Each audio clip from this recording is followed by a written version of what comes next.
6월 27일 아침 송은재TV 시작합니다. 국무총리 후보자인 김민석에 대한 인사청문회가 모두 끝이 났는데, 김민석이 인사청문회에서 허위 사실을 이야기한 것이 아니냐, 위증을 한 것이 아니냐 라는 의혹이 또 불거졌습니다. 이건 거의 사실로 보입니다. 인사청문회장에서 위증을 하게 되면 처벌을 받습니다. 청문회법에 의해서 처벌을 받습니다. 그러니까 2008년쯤에 이 김민석이 자신의 가족 같은 후원자입니다. 강신성. 이 강신성으로부터 많은 후원금도 받았고, 그래서 정치자금법 위반이었습니다. 이걸 가지고 김민석이 자신은 그때 외국에 있었다. 자신과 자녀가 이 오피스텔에 주소를 등록하고 있었는데, 자신은 그때 외국에 있으면서 그냥 우편물을 수령하기 위한 주소였다. 이렇게 해명을 했습니다.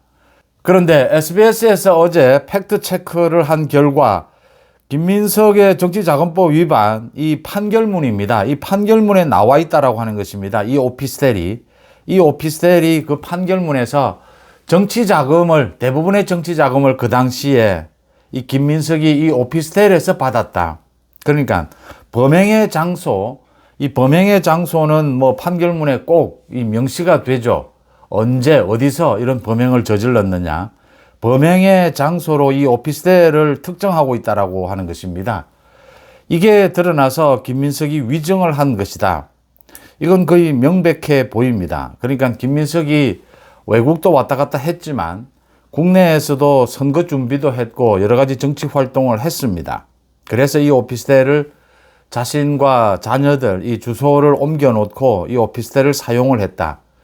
여기에서 정치자금을 받는 것이 계좌로 정치자금을 받는 경우도 있었겠지만 불법 정치자금을 받는 범행 장소였을 것이다. 라는 부분을 SBS에서 제기를 했는데 현재까지 김민석이 여기에 대해서 반박을 하지 못하고 있습니다. 김민석이 이 청문회에서 위증을 했다면 이 위증으로 처벌을 받아야 합니다. 또 김민석에 대해서 날카롭게 공격을 했던 거의 유일한 국민의힘의 의원입니다. 주진우 의원이 김민석 측이 어처구니 없게도 민주당이 주진우 의원을 공격을 했습니다. 청문위원이든. 그래서 주진우 의원이 계속해서 어제에 이어서 오늘도 자신에 대한 이 의혹 제기, 음해, 이건 모두 가짜뉴스다. 필요하다면 김민석 자신 같이 지금 서로가 공격을 해서 김민석은 전혀 지금 자료를 제출하지 않고 있으니까, 증거를 제출하지 않고 있으니까 모두 서로 같이 증거를 제출하자. 모두 같이 까자. 누가 지금 거짓말을 하고 있는지 어처구니 없이 후보자인 김민석 민주당 쪽에서 청문위원인 주진우 의원을 공격하고 있으니까 주진우 의원이 이렇게 공격적인 도발적인 제안을 했습니다. 자신도 모든 증거를 내놓을 테니까 김민석도 다 내놓자. 그래서 모두 까자 이렇게 제안을 했습니다. 김민석이 계속 코너에 몰릴 수밖에 없을 것이다. 김민석을 지금 민주당에서는 그대로 국회에서 통과시키려고 하고 있는데 이 김민석의 의혹은 눈덩이처럼 커져갈 수밖에 없다. 소명도 되지 않고 증인 채택도 하지 않고 증거도 제출하지 않고 그래서 눈덩이처럼 커져갈 수밖에 없다라고 하는 점입니다. 민주당은 오늘도 국회 본회의를 열어서 법사위원장을 비롯해서 예결위원장, 민주당 쪽으로 모두 이렇게 결정을 하겠다, 강행을 하겠다라고 하고 있습니다. 국민의힘이 이걸 막아설 수는 없지만 최대한 어떻게 반발하고 효과적으로 국민들 여론에 호소하는 방법을 찾아야 할 것으로 보입니다. 그 다음 통일부 장관 후보자 정동영입니다. 이 정동영이 사실은 이재명에게 여러 가지 이재명이 정치를 처음 시작할 때부터 인연을 맺었고 여러 가지 도움을 줬다라고 해서 이재명이 정동영에게 보은이죠, 보은. 이 통일부 장관을 맡겼는데 정동영의 배우자, 자녀 모두 이사로 등재가 되어 있는 이 태양광 회사가 있다. 정동영 자신의 지역구입니다. 전주 지역구에 이 태양광 회사가 있다.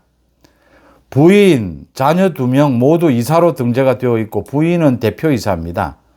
그런데 정동영이 이 태양광에 대한 지원하는 법안, 이 법안을 발의를 했다. 공동 발의를 했다. 이건 전형적으로 국회의원의 이해 충돌입니다.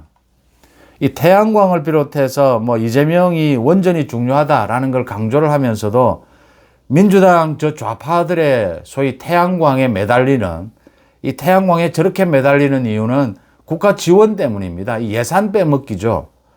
전형적인 경우입니다. 자신의 가족들을 모두 동원해서 이 태양광 회사를 만든 다음에 이걸 지원하는 이 법안을 만드는 것, 전형적인 이해 충돌이고 이건 검찰 수사가 필요한 부분입니다. 이게 딱 드러났습니다.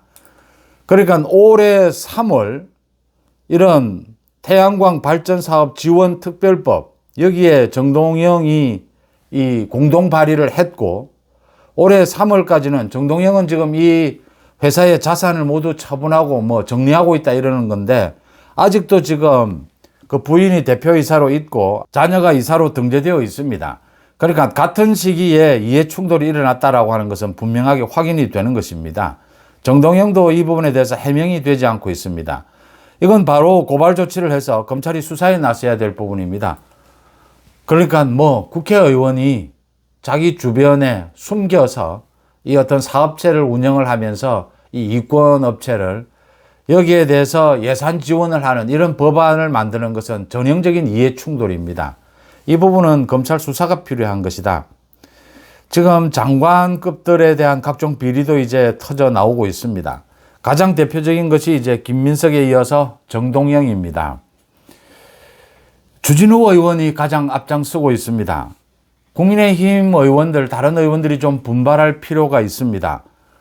주진우 의원을 엄호도 해야 하고 또 같이 김민석, 정동영에 대해서 이 화력을 좀 쏟아내야 합니다. 지금 언론이 기울어져 있는 환경입니다. 또 뭐 정권 초니까 이재명에 대한 지지율이 좀 높은 것이 사실입니다. 민주당에 대해서도.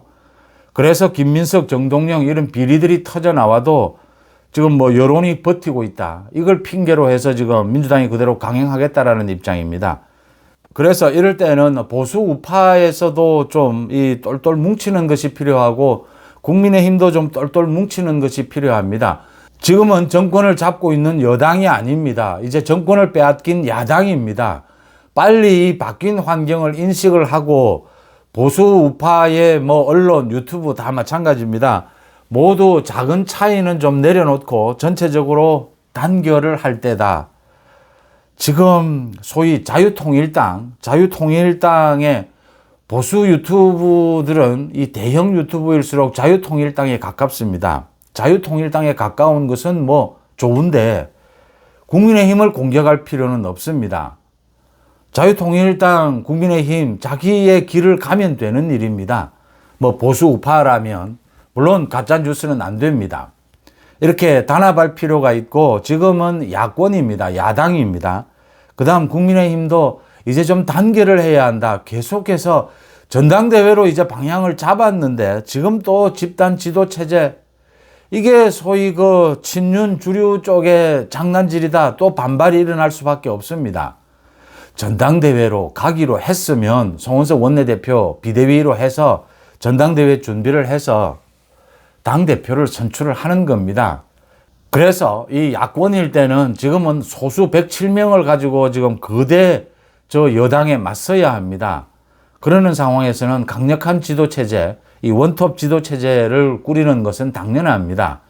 이걸 지금 친윤 입장에서는 내놓을 뭐 유력한 후보가 없다. 친윤은 뭐 낼 후보가 적정하지 않다. 그래서 집단 지도체제로 가보면 어떻겠느냐. 이런 식의 꼼수를 부려서는 이게 자꾸만 분열을 가져옵니다. 단합해야 할 때입니다. 단합을 해도 현역 국회의원은 107명에 불과합니다. 모두 좀 더, 특히 국민의힘 현역 의원들부터 좀 더 분발해야 하지 않느냐, 이렇게 읽히는 대목입니다. 6월 27일 아침 송은재TV 마칩니다. 고맙습니다.